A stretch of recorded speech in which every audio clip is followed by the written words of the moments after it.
Saudara-saudari, marilah kita mendengarkan renungan dengan judul Siapakah yang terbesar?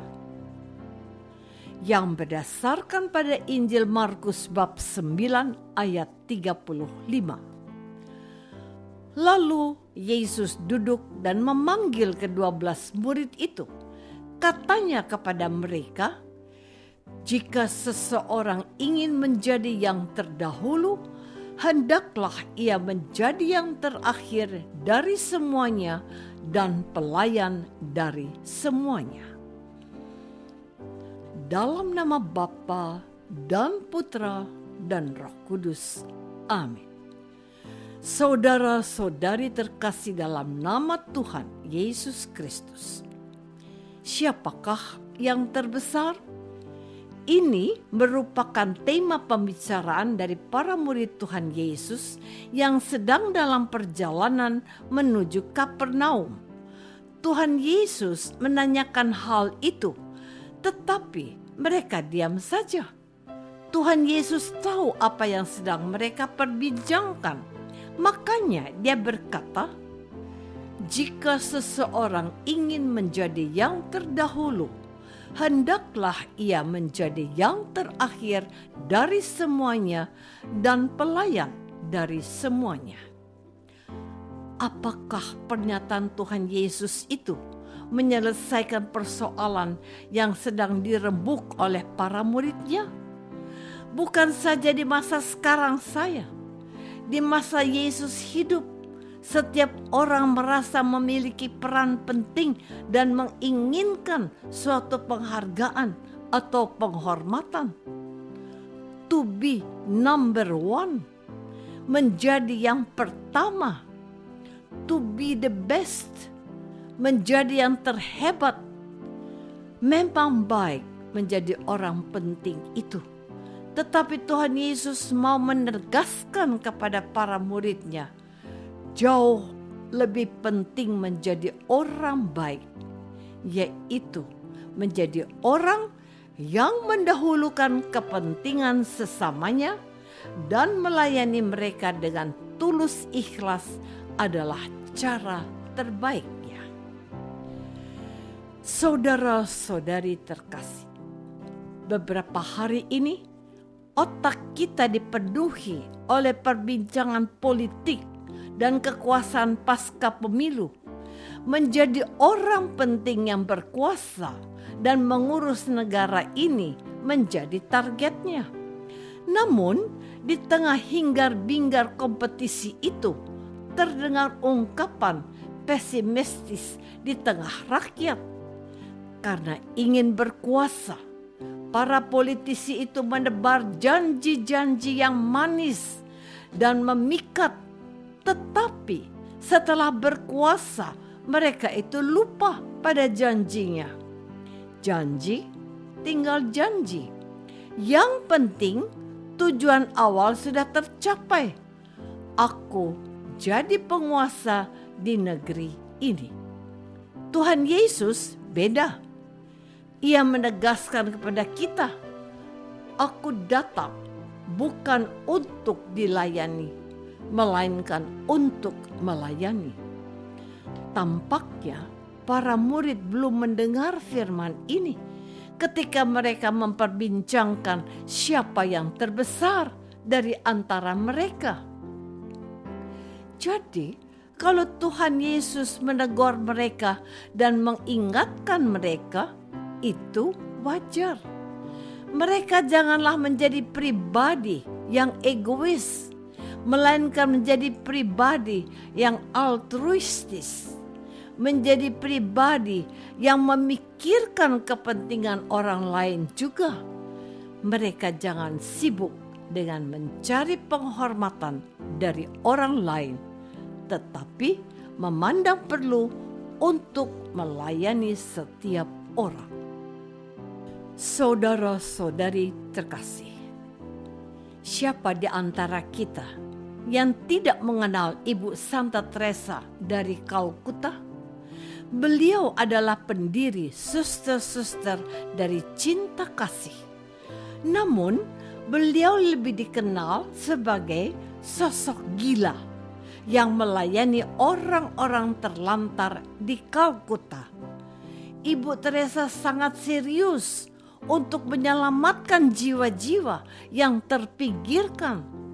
Beliau mau memastikan bahwa pelayanan untuk mereka yang sekarat adalah yang penting agar mereka dapat merasakan dicintai sebelum mereka wafat dan kembali ke pangkuan Bapa di surga. Ibu Teresa sibuk melayani orang-orang terbuang dan tidak tersorot kamera atau diliput media.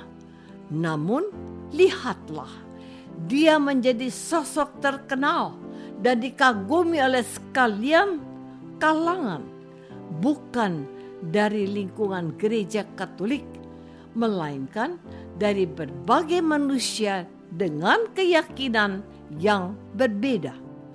Pemimpin-pemimpin dunia mengaguminya. Santa Teresa memberikan seluruh hidupnya untuk karya kasih dalam pelayanannya. Dia tidak merasa diri hebat, penting dan besar, tetapi Allah yang membuatnya ternama dan termasyhur berkat ketekunannya melayani mereka yang miskin, terpinggirkan, dan tidak mempunyai penolong dalam hidup mereka. Apa mungkin yang dimaksud oleh firman Tuhan Yesus hari ini adalah hal yang telah dilakukan oleh Ibu Teresa. Aku sangat setuju. Mengapa? Karena ia tidak memikirkan dirinya lagi. Dia memikirkan nasib orang lain. Dia melayani Yesus dalam diri orang-orang yang berkebutuhan khusus. Dia memang hanya ingin memberikan diri untuk kebahagiaan dan keselamatan orang lain.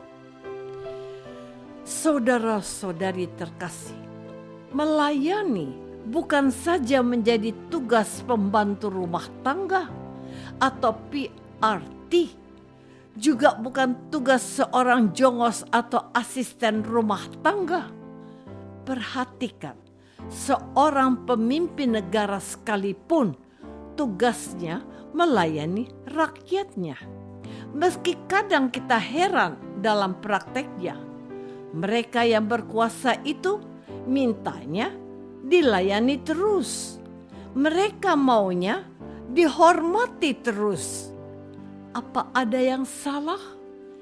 Penyakit minta dilayani terus itu juga menulari banyak orang di antara kita.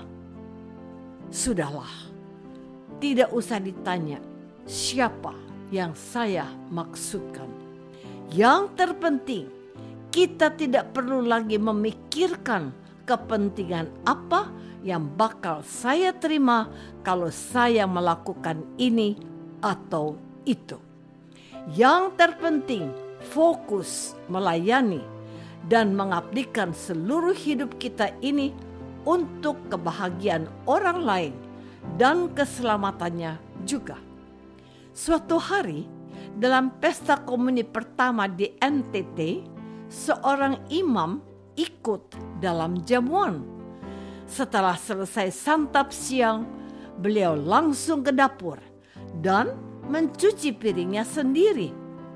Seorang ibu berkata, "Jangan pastor, biar kami yang bereskan nanti." Imam itu berkata, "Tidak apa-apa, sekali-sekali cuci piring sendiri. Di paroki kita juga cuci piring sendiri." Pekerjaan kecil ini bisa menjadi bukti pastor telah memberi contoh untuk tidak selalu dilayani. Melayani dengan benar butuh keberanian untuk tidak jaga gengsi. Apakah aku lebih suka dilayani atau berani menanggalkan gengsiku untuk melayani? Marilah kita berdoa. Bapa yang Maha Baik, Tuhan Yesus telah memberikan pendidikan yang terbaik untuk para murid-Nya. Ia juga memberi contoh untuk kami, sebab Dia datang untuk melayani kami. Kami ingin melayani seperti Yesus, Putramu dan Tuhan kami. Amin. Semoga kita semua selalu dinaungi dan dibimbing oleh berkat Allah yang Maha Kuasa. Dalam nama Bapa dan Putra dan Roh Kudus. Amin.